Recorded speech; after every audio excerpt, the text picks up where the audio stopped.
बिस्मिल्लाहिर्रहमानिर्रहीम। अस्सलाम वालेकुम नाज़रीन, मैं वास्मा शराजी। प्रोग्राम है फ़ैसला आपका। इस लम्हे जब आपसे बात करें, थोड़ी देर पहले वॉकेंट के अंदर एक धमाके की इत्तलात हैं और दुआ है कि परवरदिगार खैरियत हो और वहाँ पे जानी माली नुकसान ज़्यादा ना हुआ हो। अभी तक इत्तलात आ रही हैं। बहरहाल हम अब तक जो अपडेट्स हैं वो देते रहेंगे। आज के इस प्रोग्राम का आगाज़ कुछ अफ़गानिस्तान की सिचुएशन के ऊपर और उसके साथ साथ कुछ मीडिया के हवाले से भी मामलात हैं जिस पे बात करेंगे। और हाल ही में अमरीकी इंटेलिजेंस जो रिपोर्ट है वो शाया हुई है जिसमें कि कहा गया कि 90 दिन अगले बहुत इंपॉर्टेंट हैं और फॉल ऑफ काबुल जो है वो हो सकता है। तालिबान जो है वो काबिज़ हो सकते हैं। काबुल के अंदर सूरत हाल दुरुस्त नहीं है बिल्कुल भी, पाकिस्तान के हवाले से भी, रीजन के हवाले से भी। और ज़ाहिर है कि ये सारी चीज़ें एक दूसरे के साथ जुड़ी हुई हैं। अमरीका के पाकिस्तान के साथ ताल्लुकात और पाकिस्तान पर बढ़ता हुआ अमरीका की तरफ से दबाव ज़ाहिर है कि एक बहुत बड़ा एक सवाल है जिसके ऊपर ज़रूर बात करना चाहिए। क्योंकि हाल ही में कल बल्कि वज़ीर आज़म पाकिस्तान ने जो मीडिया के लोग थे उनसे बात की और उनसे उन्होंने ये कहा कि इस रीजन के अंदर अमरीका को भारत की सूरत एक स्ट्रेटजिक पार्टनर जो है वो दस्तयाब है, मुयस्सर है। इस वजह से पाकिस्तान जो है उसकी तरफ बेइतनाई है। क्या हो सकता है, कितना अहम है अफ़गानिस्तान के हवाले से मामलात को जानना और अमरीका के हवाले से मामलात को जानना। आज हमने ज़हमत दी है अमरीका के अंदर पाकिस्तान की साबिक सफ़ीर, पाकिस्तान पीपल्स पार्टी की सीनियर रहनुमा और इस वक्त सेनेटर हैं पाकिस्तान के ऐवान बाला में, किसी तारुफ के मोहताज नहीं है, सेनेटर शहरी रहमान। उनसे हम बात करते हैं। अस्सलाम वालेकुम शहरी। बहुत बहुत शुक्रिया आपके वक्त देने का। सबसे पहले तो ये जो आपने ख़बरें देखी होंगी, जो अमेरिकन इंटेलिजेंस रिपोर्ट्स आ रही हैं कि अगले 90 दिन के अंदर फॉल ऑफ काबुल हो सकता है, अफ़गानिस्तान पे अब तालिबान कब्ज़ा कर सकते हैं। आप क्या समझती हैं कि पाकिस्तान पे इसका क्या असर होगा, कितना ख़तरनाक है और हमारी क्या तैयारी है? जी, शुक्रिया आसमा। बहुत अहम सवाल आपने पूछे हैं और ये अमेरिकन इंटेलिजेंस रिपोर्ट को कोई लाइटली नहीं लेना चाहिए, क्योंकि ये तो वैसे भी बहुत सारे तज्ज़ियाकार की पेशेनगोई से मिलता-जुलता है। हुँ, अब जब अमेरिकन खुद एतराफ़ करना शुरू कर रहे हैं और अपने ज़राए ढके-छुपे रख रहे हैं, लेकिन ये लीक तो कर दिया गया कि उनकी तवक्कुआत अब ऐसी हैं हुँ, कि शायद काबुल भी हाथ से निकले। और ये मेरे लिए, मैं समझती हूँ, बहुत ही अफ़सोसनाक अमल होगा, क्योंकि देखिए, ये नहीं कि हाँ, पाकिस्तान कह रहा है कि किसके हाथ में अफ़गानिस्तान हो, ये अफ़गानिस्तान का अपना फ़ैसला है। हुँ, लेकिन ज़ाहिर है, अफ़सोस से मैं कहूँगी, ये डिप्लोमैटिक बात नहीं है, लेकिन अफ़गानिस्तान अपने फ़ैसले लगता है खुद नहीं कर पा रहा किसी पुरअमन माहौल में। हुँ, और जो मज़ाकरात थे अमन के हवाले से, वो तो टूट चुके हैं।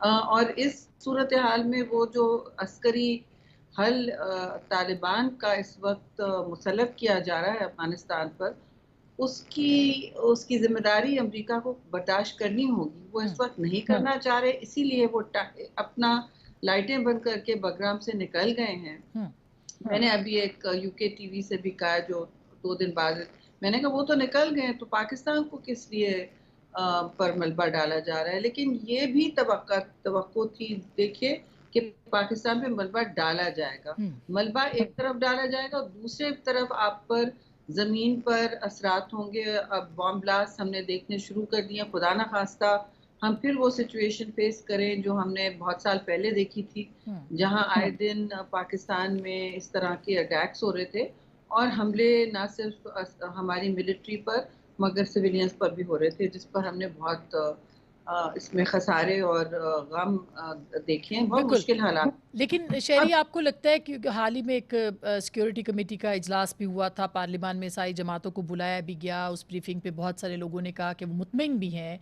ज़ाहिर है कि पाकिस्तान की जो अस्करी क़यादत है वो ये कह समझती है कि पाकिस्तान ने माजी की जो गलतियाँ हैं उसको हमने नहीं दोहराना। आपको लगता है कि जो चेंज ऑफ पॉलिसी है या एक तरह से पॉलिसी के अंदर जो शिफ्ट है इस हवाले से वो सूदबंद होगा, लेकिन उस पर अमल दरामद कैसे करें और दुनिया का एतमाद जो है वो किस तरह से बढ़ाया जा सकता है? बहुत बहुत अहम बात की आपने, सूदमंद कैसे होगा और दुनिया का एतमाद। देखो, दुनिया का एतमाद बहुत मुश्किल से आप पर हो रहा है, हुँ, क्योंकि दुनिया, यानी कि जो पावर्स हैं, जो पावर्स दैट बी हैं, वो इस वक़्त किसी पर मलबा डालने की सोच में हैं, तलाश में हैं।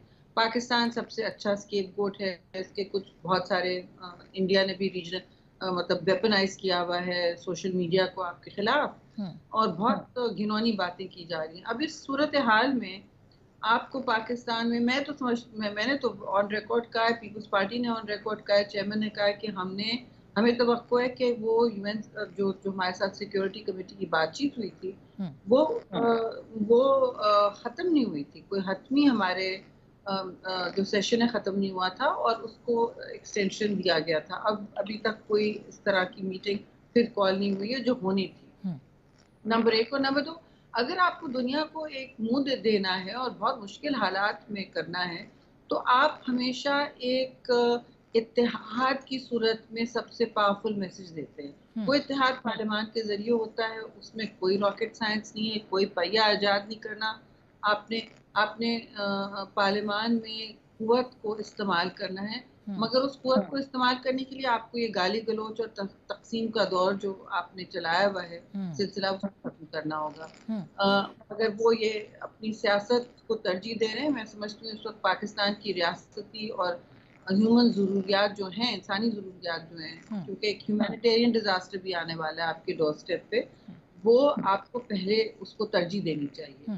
लेकिन शरी, अब ये बिल्कुल ये दुरुस्त बात है, मगर अब ये जैसे अमेरिका का आज ही जो चली है प्रेस टॉक प्राइम मिनिस्टर की, कल जो उनकी बातचीत हुई सहाफ़ियों के साथ, वो ये कहते हैं कि अमेरिका को इस पूरे रीजन के अंदर एक नया स्ट्रेटजिक पार्टनर भारत की सूरत मिल गया, इसलिए पाकिस्तान की शायद उस तरह की ज़ाहिर है एक उनकी असेसमेंट दुरुस्त असेसमेंट हो सकती है, मगर वजह क्या है, क्यों पाकिस्तान की जगह भारत को यहाँ पे स्ट्रेटजिक पार्टनर बनाया गया है? और क्या हमें इस वक्त हम उस दोराहे पे हैं जहाँ पे हमें चूज़ करना है किसी एक सुपर पावर के साथ, यानी दो, जाहिर है कि इस वक्त अनाउंस तो नहीं है मगर चाइना इज़ अनदर पावर, तो हमें क्या करना चाहिए? आसमा, आपको मुझसे बेहतर मालूम है कि जो हिंदुस्तान की स्ट्रेटेजिक अलायंस है अमेरिका के साथ, ये कोई कल की नहीं है ना परसों की है। ये कम अज कम 3 8 4 4 8 साल की हो गई है और हर साल ये बढ़ती चली जा रही है। पिछले साल तो ये उरूज पे थी, जिस लेवल की उन्होंने, जिस सतह के उन्हें एग्रीमेंट साइन किए आपस में, जो उनको हर किस्म की इनखिला देती है, स्पेस पे, टेक्नोलॉजी पे, सर्वेलेंस पर, आपकी डिफेंस सर्वेलेंस पर। ये तब भी हमने खतरे की घंटी सुनाई थी, किसी ने सुना नहीं, क्योंकि ये सारे काम खुली फजा में फैसला साजी नहीं होती ना, चाहे फैसला साजी नहीं तो डिबेट भी नहीं होती। और नेशनल सिक्योरिटी मतलब बंद दरवाजों के पीछे एक सब 10 लोगों का प्रॉब्लम नहीं बन सकती, ये हमारे सारों का प्रॉब्लम है।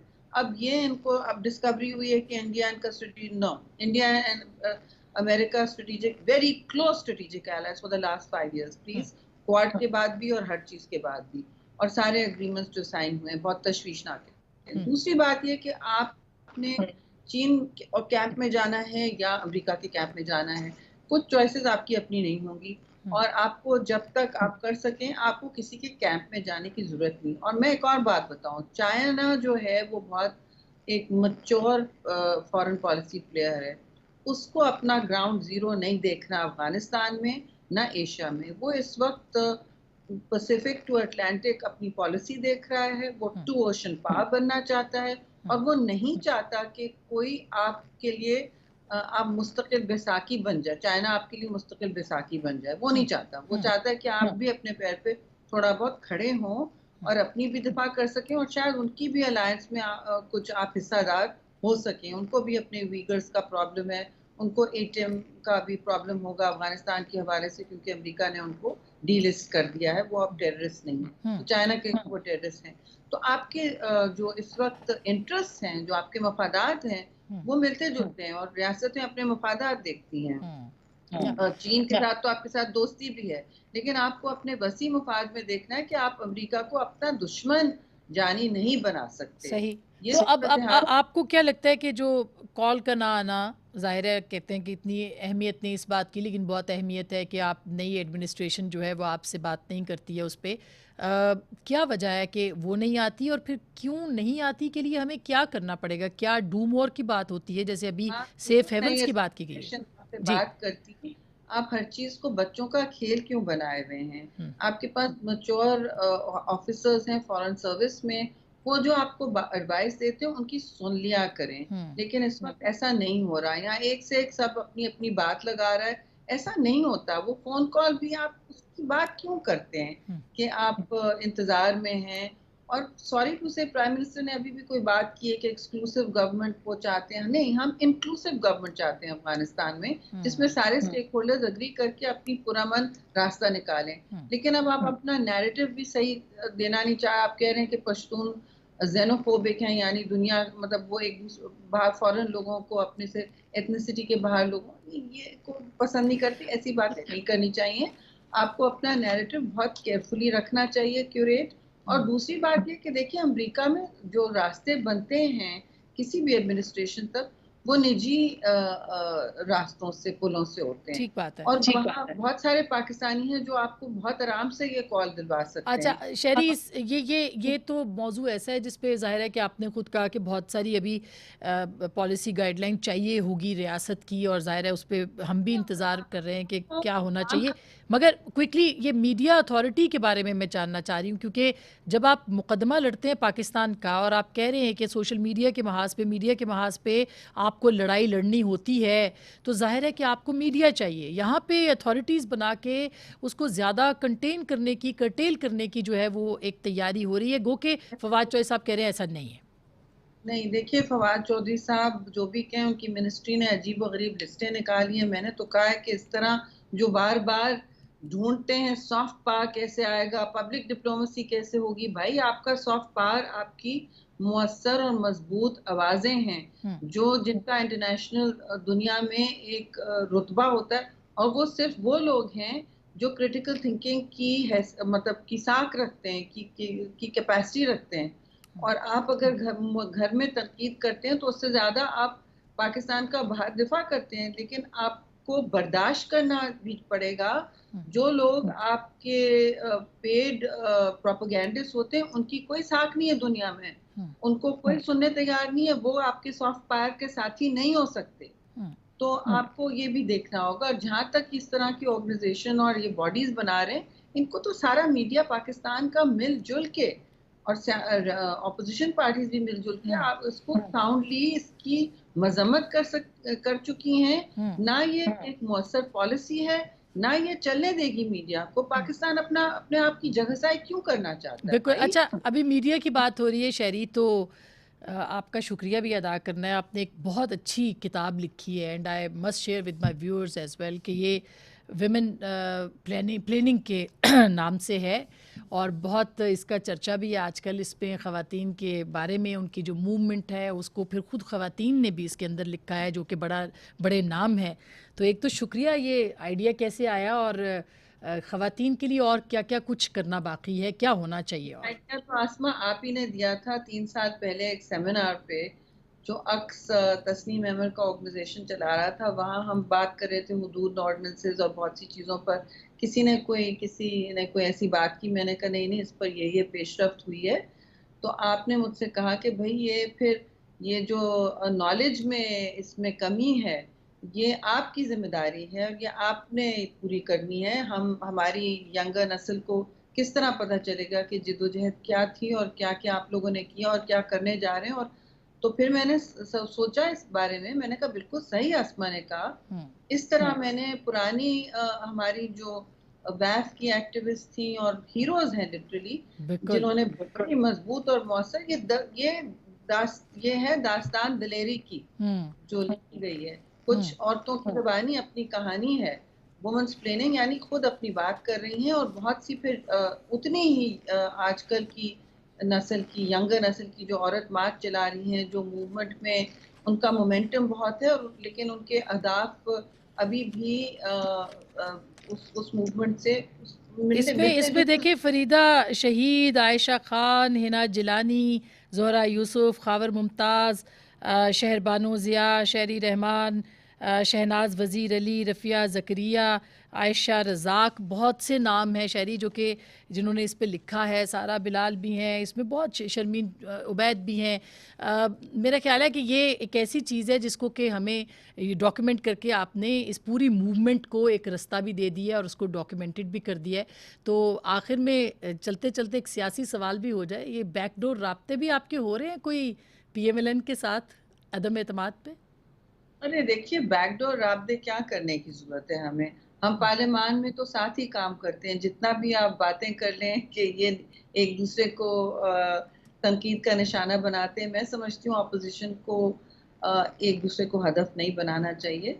हमें हमेशा अपना गोल और हदफ क्लियर रखना चाहिए, वाज़ेह रखना चाहिए, और वो ये तबाही सरकार है, और क्योंकि अवाम को रिलीफ अगर देना है तो आपने कम से कम पार्लियामान में तो हम कोऑपरेट करते हैं, तो इसमें बैकडोर राब्ते की क्या बात है? पीपल्स पार्टी तो पहले दिन से हमारे चेयरमैन कह रहे हैं कि जी आप अदम एतमाद की तैयारी पकड़े, और पंजाब में तो सूरत हाल बहुत संगीन है, आपके सामने है सारी सूरत, तो अपने उनके गुजरा एंट्री बैन हुई हुई है और अजीब व गरीब हालात हैं और संगीन तरीन हालात हैं। अच्छा।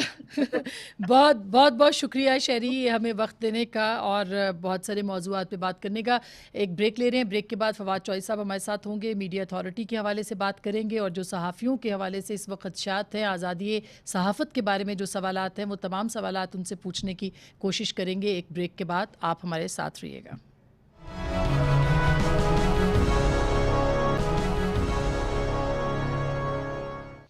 वेलकम बैक नाजरीन, एक दो फिर आपको खुश आमदीद कहते हैं। प्रोग्राम के इस हिस्से में हम खुसूसी गुफ्तगू करेंगे जनाब फवाद चौधरी साहब के साथ, जो कि वफाकी वज़ीर हैं इत्तलात और नशरियात के, हुकूमत पाकिस्तान के तर्जुमान हैं। कुछ नई मीडिया अथॉरिटी की बात हो रही है और उस पर बहुत ज़्यादा खदशात का इजहार किया जा रहा है, तहफ़्फ़ुज़ात का, और मीडिया ऑर्गनाइजेशन ने, सहाफ़ती तंजीमों ने उस मुजव्वज़ा बिल को जिसमें कि एक ट्रिब्यूनल के क़याम की बात की जा रही है, उसमें और क़दगनों की बात की जा रही है, उसको मुस्तरद कर दिया है। कल कमेटी का इजलास भी हुआ था और ये हुकूमत की तरफ से सुनने को मिला है कि उसको जल्द नाफिज भी किया जाएगा और उसको असेंबली में भी पेश किया जाएगा। हो सकता है सदारती ऑर्डिनेंस के ज़रिए भी उसको नाफिज किया जा सके। इन इत्तलात में सदाकत है नहीं है, किस तरह से कदगनें लगेंगी, ये बहुत ही अहम सवालात हैं। इसके साथ साथ कल फवाद चौधरी साहब ने कुछ जो सियासी जमातें थी, तंजीमें थी, उनके हवाले से भी बात की थी। जो सोशल मीडिया ट्रेंड्स हैं उनके ऊपर भी कुछ सवालात हैं जो कि हम ज़रूर पूछेंगे। और फिर पाकिस्तान अफ़गानिस्तान ताल्लुकात जो हैं इस वक्त, और अफ़गानिस्तान के अंदर तालिबान की हुकूमत की जो सुनवाई है अगले 90 दिनों में, कहा जा रहा है कि शायद काबुल जो है फ़तह हो जाएगा। इस पर बात करेंगे। बहुत बहुत शुक्रिया फवाद चौधरी साहब हमें वक्त देने का। सवालात बहुत से हैं, वक्त कम है, लेकिन आप माहिर हैं कि हर बात का जवाब दे देते हैं। पहली तो ये बात है कि कल आपने एक प्रेस कॉन्फ्रेंस की थी जिसमें कि कुछ ट्रेंड्स की बात की थी।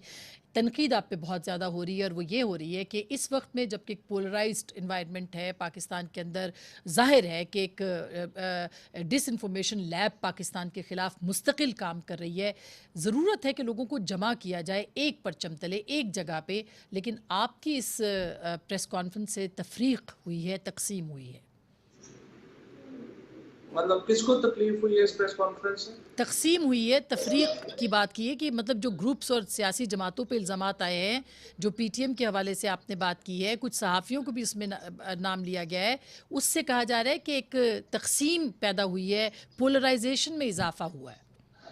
मतलब कैसे तकसीम पैदा हुई है? अगर हिंदुस्तान पाकिस्तान के खिलाफ ट्रेंड्स चलाता है और आप उसको एक्सपोज करते हैं, तो उससे पाकिस्तान के अंदर कैसे तकसीम पैदा हुई? लेकिन जब आप इल्ज़ाम लगा देते हैं कि पाकिस्तान के अंदर बैठी हुई सियासी जमातें उनका हिस्सा बनती हैं, उन ट्रेंड्स को आगे लेके चलती हैं, तो फिर तो ज़ाहिर है कि आपने खुद कल आपने एक लफ्ज़ इस्तेमाल किया था, जाने अनजाने में। तो जाने में जो करते हैं वो तो अलग बात है, लेकिन अनजाने के लिए भी आपने प्रेस कॉन्फ्रेंस की। लेकिन मैंने तो ये नहीं कहा कि कोई तंजीमें जो पाकिस्तान में जो सियासी जमातें हैं वो हिंदुस्तान के साथ मिली हुई हैं। मैंने तो सिर्फ डाटा आपके सामने रखा है कि किस तरह से 2 सालों में 150 ट्रेंड्स पाकिस्तान के खिलाफ चलाए गए और उनमें 3.7 मिलियन 37 लाख तो खाली ट्वीट्स की गई पाकिस्तान के खिलाफ, और उसका जो बहुत बड़ा हिस्सा था वो हिंदुस्तान से हो रहा था और अफगानिस्तान से हो रहा था। अब ये जो फैक्ट है, इसको फॉर एग्जांपल मैं आपको मिसाल देता हूँ कि जब टीएलपी के खिलाफ कराची की पुलिस एक्शन कर रही थी, तो सिर्फ चंद घंटों के अंदर हजारों ट्वीट्स जो हैं वो भारत से की गई कि कराची जो है वहाँ पे सिविल वॉर शुरू हो गई है। अब आप मुझे बताइए कि ये जो फेक एक एक्सपोजर है, ये पाकिस्तान के लोगों को क्या उसका बताया जाना जरूरी नहीं था? नहीं, बिल्कुल ज़रूरी है और ये इसमें कोई दो राय भी नहीं है। यूरोपीय यूनियन के अंदर आपने देखा कि डिसइन्फो लैब की जो इन्फॉर्मेशन आई और वो शेयर भी हुई पूरी दुनिया में चली कि किस तरह से हिंदुस्तान जो है वो पाकिस्तान के ख़िलाफ़ लॉबिंग कर रहा है। ये अपनी जगह पे है, लेकिन क्या आपको लगता है कि पाकिस्तान के अंदर भी कुछ ऐसे ट्रेंड्स चलते हैं? ख़वातीन को भी निशाना बनाया जाता है, सहाफ़ियों को गद्दार करार दिया जाता है, सियासी रहनुमाओं को गद्दार करार दिया जाता है और ये पाकिस्तान के अंदर से होना तो ये चाहिए था बहैसियत इंफॉर्मेशन मिनिस्टर कि आप उनको भी एक्सपोज करते और उन लोगों को भी सामने लेके आते जो गद्दारी के फतवे देते हैं। नहीं, वो भी हो सकता है, लेकिन इस वक्त एक नेशनल सिक्योरिटी का मामला दरपेश है और वो मामला ये दरपेश है कि जो सैंक्शन पाकिस्तान के नाम से 2 दिन से एक ट्विटर ट्रेंड जो है वो किया गया। अब सवाल ये है कि उसके ऊपर लाखों ट्वीट्स की गई। अब उन ट्वीट्स का ये बताना कि उनका हब क्या है, वो कहाँ से हो रही हैं, हिंदुस्तान किस तरह से उनको मैनिपुलेट कर रहा है, वो इस वक्त बताना ज़रूरी था, वो हमने बताया। लेकिन कुछ लोगों को मेरा ख्याल है कि चोर की दाढ़ी में तिनका वाला हिसाब हो गया, कुछ को अपनी फिक्र पड़ गई है कि शायद हमारा नाम भी उसमें ना आ जाए, कुछ ऐसा ना हो जाए। वो बात की बात है, उसको देखेंगे। पाकिस्तान के अंदर से भी लोग मुलव्वस हैं, इसमें तो कोई शुबह ही नहीं। अच्छा, लेकिन फवाद साहब ये क्यों ऐसा है कि इतनी बड़ी हमारे पास हम खुद इतने ट्रेंड्स चलाते हैं सब कुछ यानी अपने अंदर मुल्क के अंदर, लेकिन हम ये हिंदुस्तान को और अफ़गानिस्तान का मुकाबला करने में क्यों नाकाम हो रहे हैं? इस पे भी तवज्जो देनी चाहिए कि ये आज़ादी सिर्फ हिंदुस्तान और अफ़गानिस्तान के पास क्यों है कि वो पाकिस्तान के खिलाफ सैंक्शन पाकिस्तान का ट्रेंड चलाएं। तो पाकिस्तान वाई शुड वी हम फेक मीडिया या फेक ट्विटर अकाउंट्स क्यों अलाउ करें या क्यों चलाएं? उसमें ये है कि ये तो बैनुल-अक़वामी क़वानीन की खिलाफ वर्जी है और हम इसीलिए एक डोजियर अख्तियार कर रहे हैं हिंदुस्तान और अफगानिस्तान की हुकूमतों को लेके, जो हम इंटरनेशनल ह्यूमन राइट्स ऑर्गेनाइजेशंस के पास लेके जा रहे हैं, फ्रीडम ऑफ एक्सप्रेशन की जो ऑर्गेनाइजेशन है उनके पास लेके जा रहे हैं कि आप देखिए कि किस तरह पाकिस्तान के अंदर, देखिए मुहर्रम आता है, शिया सुन्नी फसाद कराने के लिए सोशल मीडिया कैंपेन चलती हैं, उसका माखज़ जो है वो हिंदुस्तान होता है। TLP है, उसके ट्वीट्स चलती हैं रियासत के खिलाफ, उसका माखज़ हिंदुस्तान होता है। PTM का इस्तेमाल करके जो पख्तून और बलोच सब नेशनलिज्म को हवा दी जाती है, सारी ट्वीट्स हिंदुस्तान से होती हैं। तो ये, और फिर आपने देखा खुद हमने नहीं, EU डिसइन्फो लैब ने जिस तरीके से 845 वेबसाइट हिंदुस्तान की, और मुझे आप बताइए ANI जो हिंदुस्तान की अपनी एजेंसी है, जैसे हमारी APP है, उनकी अपनी एजेंसी, नेशनल एजेंसी ANI जो है वो डिसइन्फो लैब के साथ मिली हुई है और डिसइन्फॉर्मेशन पाकिस्तान के बारे में फैला रही है। अब इतना बड़ा नेटवर्क जो उन्होंने क्रिएट किया, जिसके नतीजे में पाकिस्तान के अंदर अमूमी तौर के ऊपर हम ये भी कह सकते हैं कि ये छोड़ो परे ट्रेंड्स ही हैं, क्या फर्क पड़ता है, बट ऐसा नहीं है। प्रॉब्लम ये है कि जब देखिए ओबामा ने जब पहली बार FPAC का रीजन का नाम इस्तेमाल किया तो हमारे लोगों ने कहा ठीक है कोई बात नहीं, अफगानिस्तान और पाकिस्तान तो साथ साथ ही हैं। लेकिन उसके बाद आपने देखा कि अफगानिस्तान से जुड़ा हर काम पाकिस्तान के ऊपर आया और हिंदुस्तान ने उसके बाद ये एक तरीका कार सोचा और इसके नतीजे में उन्होंने जो कांग्रेसमैन हैं अमेरिका में, जो बरतानिया में पार्लियामेंटेरियंस हैं, आम इंटेलिजेंसिया है, वहां पे ये तासुर देने की कोशिश की कि देखिए कितनी बड़ी पब्लिक ओपिनियन है जो पाकिस्तान के खिलाफ मैनिपुलेट हुई है। हालांकि वो बॉट टेक्नोलॉजी यूज कर रहे थे, रोबोट्स को यूज कर रहे थे पाकिस्तान के खिलाफ। लिहाजा इंपॉर्टेंट है आपके लिए भी, मीडिया के लोगों के लिए समझना, पाकिस्तान के अवाम के लिए समझना कि कितनी बड़ी फेक न्यूज के खिलाफ कैंपेन जो है वो पाकिस्तान के खिलाफ चलाई गई है, चलाई जा रही है और हम किस किस्म के हालात में उनका मुकाबला करें। इसमें कोई दो राय नहीं है कि डिसइन्फो लैब के हवाले से EU की जो है वो रिपोर्ट वो बहुत ऑथेंटिक रिपोर्ट है। लेकिन फवाद साहब, इस वक्त जाहिर है अगर हमारे अपने अंदर भी कुछ लोग मौजूद हैं और डिफरेंस ऑफ ओपिनियन की बात करते हैं, उनको क्या आपके ख्याल में एक्सपोज करने का ये तरीका ठीक है कि आप प्रेस कॉन्फ्रेंस करें और उन पर बात करें? क्योंकि बहुत सारे लोग उन ट्रेंड्स को कोट करके फेवर में भी बात कर रहे होते हैं और ऐसा है इसी लिस्ट में जो आपने दिखाई है बहुत सारे लोग हैं। तो क्या ये टाइमिंग के एतबार से ये ठीक है जब अफगानिस्तान हम पे इल्ज़ाम लगा रहा है, हमें सबको इकट्ठा नहीं करना चाहिए, इंगेज नहीं करना चाहिए? देखिए आपको जो रिपोर्ट का जो उसको समझना है कि पहले ये रिपोर्ट में है क्या। एक ये है कि ट्रेंड्स शुरू होते हैं वो कौन शुरू करते हैं, मसलन 150 ट्रेंड हैं जो PTM ने शुरू किए, उसके बाद उन ट्रेंड्स को हिंदुस्तान से जला मिलती है, जैसे करीमा बलोच का ट्रेंड था, जैसे उस्मान काकड़ का ट्रेंड था, इसी तरीके से एक वो जो ANP ने जो ट्रेंड था, ये ट्रेंड शुरू पाकिस्तान में हुए, हिंदुस्तान ने और फिर अफगानिस्तान ने इसको बड़ा किया, इन लोगों ने उसमें ट्वीट्स डाली। अब उनमें कई पाकिस्तानी मीडिया के लोग हैं जिन्होंने उन ट्रेंड्स को कोट करके उसके खिलाफ बात की। हाँ। एक हिस्सा है इस रिपोर्ट का जो बताता है कि किन किन लोगों ने इस ट्रेंड में नेगेटिवली या पॉजिटिवली हिस्सा लिया। फिलहाल हम इतना कंसर्न नहीं है कि किन लोगों ने पाकिस्तान से उसमें हिस्सा लिया।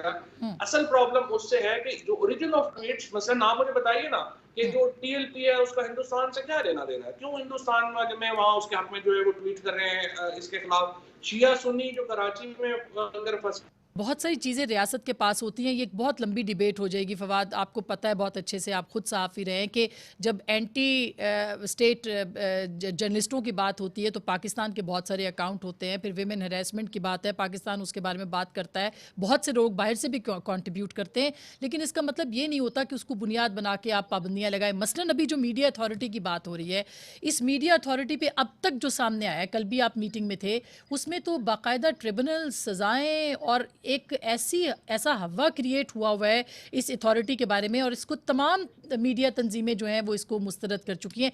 क्यों हुकूमत चाहती है कि इस अथॉरिटी का क़याम अमल में लाया जाए? पहली बात तो ये कि ये बात तो आपकी बिल्कुल ही गलत है कि तमाम मीडिया इसको मुस्तरद कर चुकी हैं। PFUJ ने कल इसकी हमायत में बयान दिया है। सारे प्रेस क्लब्स जिनसे मैंने निगोशिएट किया है वो तमाम जो हैं वो इसके हक में हैं। फ़रूख हबीब ने एक पूरी हमने कमेटी क्रिएट की जिन्होंने तमाम लोगों से मुलाकातें की, और ये जो PMDA है इसमें जो मीडिया ट्राइब्यूनल्स हैं, पहली बात तो ये बिल्कुल गलत बात है कि इसमें कोई सजाएं देने का इख्तियार है। इसमें तो एक दिन की भी किसी को सजा देने का बात जो है वो नहीं की गई, ना ही उसमें मामला है। मीडिया ट्राइब्यूनल्स के कुछ मालिकान खिलाफ, वो मालिकान इसलिए खिलाफ हैं कि हम कह रहे हैं कि जो मीडिया वर्कर्स जिनको तनख्वाहें नहीं मिल रही, और स्पेशली वो मीडिया वर्कर्स जिनकी आवाज नहीं है, जो आपके कैमरामैन हैं, जो NLE रिपोर्टर्स हैं, DSNG ड्राइवर्स हैं, जिनसे मुफ्त काम करवाया जा रहा है और फिर उनके पास कोई रेमेडी नहीं है कि वो जाके अपनी ऑर्गेनाइजेशन से पैसे ले सके, उनके लिए चंद मीडिया मालिकान का ये इंसिस्टेंस है कि आप मीडिया ट्राइब्यूनल्स क्रिएट ना करें। देखिए, अगर हमने अपने इन लोगों के लिए खड़ा नहीं होना, अगर गवर्नमेंट ने इन लोगों के हकूक के लिए बात नहीं करनी, तो फिर तो फायदा ही कोई नहीं है हमारे लिए। मगर वो जो ट्रिब्यूनल सहाफ़ियों के ऊपर कंप्लेंट के लिए किए, जिसमें 4 सहाफ़ी और होंगे, शामिल होंगे, जिसके अंदर 4 हुकूमत के लोग होंगे, अथॉरिटी का क़याम हुकूमत लेके आएगी, चेयरमैन हुकूमत नॉमिनेट करेगा, इस तरह का एक डिपेंडेंट इदारा जो है, बेशक आप पैमरा पे तनकीद करते हैं, लेकिन वो एक इंडिपेंडेंट, किसी हद तक तो इंडिपेंडेंट रेगुलेटर था, उसकी मौजूदगी में आप इसके लाने की कोई वजह नहीं बता पा रहे हैं। मुझे लगता है कि आपने लॉ पढ़ा नहीं है अभी, इसके लिए आप इस तरह की बात कर रहे हैं। अगर आपने लॉ पढ़ा होता तो फिर आपको मालूम होता है कि सर ये मेरे सामने पढ़ा हुआ है, आप मुझे करेक्ट कर दें फवाद, आप मुझे करेक्ट कर दें, मेरे सामने हो सकता है गलत हो, लेकिन कल जो कमेटी में पेश हुआ है ये वो लॉ है जो फेक एक ऑर्डिनेंस जो है वो शेयर किया गया था, जिसके ऊपर बाद में डॉन ने एडिटोरियल भी लिख दिया, बाकियों ने लिख लिया, जिसमें मैंने कहा था कि आपको माफी मांगनी चाहिए इस तरह के आपने एक फेक न्यूज के ऊपर ये सारी मुहिम चलाई, और अनफॉर्चुनेटली मेरा ख्याल आपने वो मेरा बयान नहीं सुना और आप भी अपना अच्छा मैं चाहूंगी कि आप बताएं, मैं चाहूंगी कि आप करेक्ट करें, अगर कोई गलत चीज़ है तो हमें लोगों तक वो पहुंचानी है कि वो चीज़ गलत नहीं, वो गलत है, इसी पर्पस पे हम आपसे बात भी करें। आप ये कह रहे हैं कि सिर्फ ट्रिब्यूनल का क़याम जो है वो लाइसेंस से मुतालिक जो प्रॉब्लम्स हैं उनको डील करेगा, सहाफ़ियों को सज़ाओं के मुतालिक ट्रिब्यूनल नहीं होगा। सजाओं का तो इसमें किसी किस्म का कोई जिक्र ही नहीं है, ना ही किसी किस्म की जो कैद है या वो जेल भेजने वाला, वो तो इसका कोई उससे ताल्लुक ही नहीं है। हमारा जो प्रॉब्लम है उसमें OTT की रेगुलेशन है, सोशल मीडिया की रेगुलेशन है, फिर इस वक्त 7 कवानीन हैं जो मीडिया को डील कर रहे हैं, बट प्रैक्टिकली हमारा मोबाइल फोन ही हमारा TV है, यही हमारा सोशल मीडिया है, यही हमारा अखबार है। सो हमने वो लॉज को कन्वर्ज करना है ताकि एक अथॉरिटी हो जो इन तमाम मीडियम्स को डील करे। हम इनको कन्वर्ज कर रहे हैं। हम जो काउंसिल ऑफ कमीशन ऑफ बना रहे हैं, कंप्लेंट कमीशन बना रहे हैं, उसकी अपॉइंटमेंट जो है उसमें 4 जो मीडिया कमीशन बना रहे हैं उसमें 4 लोग मीडिया के हैं, 4 के हैं, और वो अपॉइंटमेंट जो मीडिया ट्राइब्यूनल बना रहे हैं वो रिटायर्ड जजेस हैं हाई कोर्ट के या पीपल केपेबल ऑफ बिकमिंग जजेस ऑफ हाई कोर्ट, और उनमें उनको भी जो है वो मीडिया ने गवर्नमेंट ने मिलकर लगाना है। तो और जो तमाम कंप्लेंट्स हैं जो कि सोशल मीडिया से मुतालिक हैं, मीडिया से मुतालिक हैं, वो इसमें जाएंगी। द ओनली जो जिसके ऊपर झगड़ा है वो ये है कि हम मीडिया वर्कर्स को ये नहीं कर सकते कि हम उनको ये डिसअलाउ, मतलब उनका हम हक वापस ले लें कि वो ये अपनी ऑर्गेनाइजेशन के खिलाफ केस फाइल। लेकिन हुकूमत को क्यों अपॉइंट करना है? हुकूमत क्यों इसके अंदर अपॉइंट करेगी लोगों को, चेयरमैन को लगाएगी? वाई? आपने ये भी कहा कि इसको तमाम मीडिया, कुछ मीडिया तंजीमों ने जो है वो उसको किया है, तस्लीम भी किया है। नासिर जैदी साहब PFUJ के बहुत आप जानते ही हैं, बहुत बड़ा नाम है, सदर हैं। उनको हमने पूछा, वो इसके उनके रिजर्वेशंस हैं, मज़हर अब्बास साहब के रिजर्वेशंस हैं, मुख्तलिफ जो सहाफ़ती और तंजीमें हैं उनके हैं। तो मुझे समझ में नहीं आता कि किसने फिर आपको कहा है कि ये हम तस्लीम करते हैं इसको। ये हमने तो तमाम लोगों से बात की है, उसमें जो प्रेस क्लब्स के प्रेसिडेंट्स हैं सारे, उनसे हमारी बात हुई है, PFUJ से। अब ये भी जो लोग हैं जो नासिर साहब वगैरह हैं, पहली बात तो ये कि मैं इनसे इनकरेज करूंगा कि पहले पढ़ लें, बगैर पढ़े जो है वो तबसरे ना करें। और दूसरी बात ये है कि अगर उन्होंने जो अमेंडमेंट्स कराना चाहते हैं वो आए हमें बता दें, हम उस अकॉर्डिंगली अमेंडमेंट्स कर लेंगे, कोई प्रॉब्लम नहीं। अच्छा, इज़ इट पॉसिबल कि आप किसी दिन जो सही वाला मुजव्वज़ा बिल है वो लेके हमारे पास आएँ, ताकि जो ये कन्फ्यूजन है, क्योंकि कई चीज़ों में देखा है कि हुकूमत बाद में कहती है ये तो वो चीज़ ही नहीं थी। हम ये चाहते हैं कि लोगों को बताया जाए, मीडिया ऑर्गेनाइजेशंस को भी आप खुद भी इंगेज करें, जो कि बहुत अच्छी बात है। इसको मज़ीद इंगेज करें और इसके ऊपर बात करें ताकि जो कन्फ्यूजन है वो बरकरार ना रहे और कोई बेहतर चीज़ सामने आ सके। नहीं जी बिल्कुल, मैं तमाम एंकर साहबान के साथ जो है वो शेयर भी कर लेंगे, उनको ब्रीफिंग भी दे देंगे PMDA के ऊपर कि वो क्या है।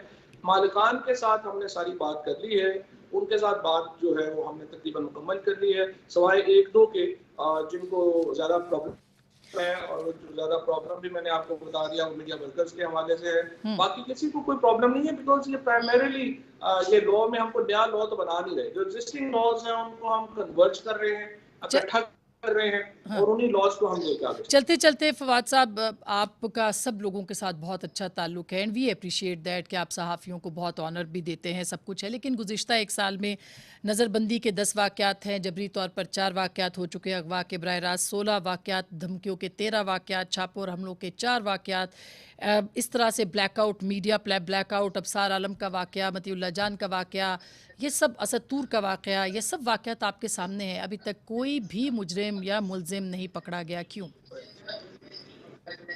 नहीं, वैसे मुझे बड़ी हैरत होती है कि आपको असद तूर वगैरह जिनके ऊपर वो खास उस तरह का नहीं हुआ, लेकिन जो लोग जान से चले गए सिंध में, तो आप उनका तो नाम ही नहीं लेती। वो भी लेंगे, वो भी लेते रहे, लेकिन ये तो इस्लामाबाद में आपके नाक के नीचे है, ये तो आपके नाक के नीचे है ना। देखिए, अभी भी आपने लिस्ट का नाम दोहराया, तो अनफॉर्चुनेटली आप उनका नाम भूल गई हैं। बाकी भी जो सारी आपने लिस्ट ली है वो सूबों की लिस्ट है, उस हिसाब से तो हमारा भी उसमें कोई रूल ही नहीं बनता।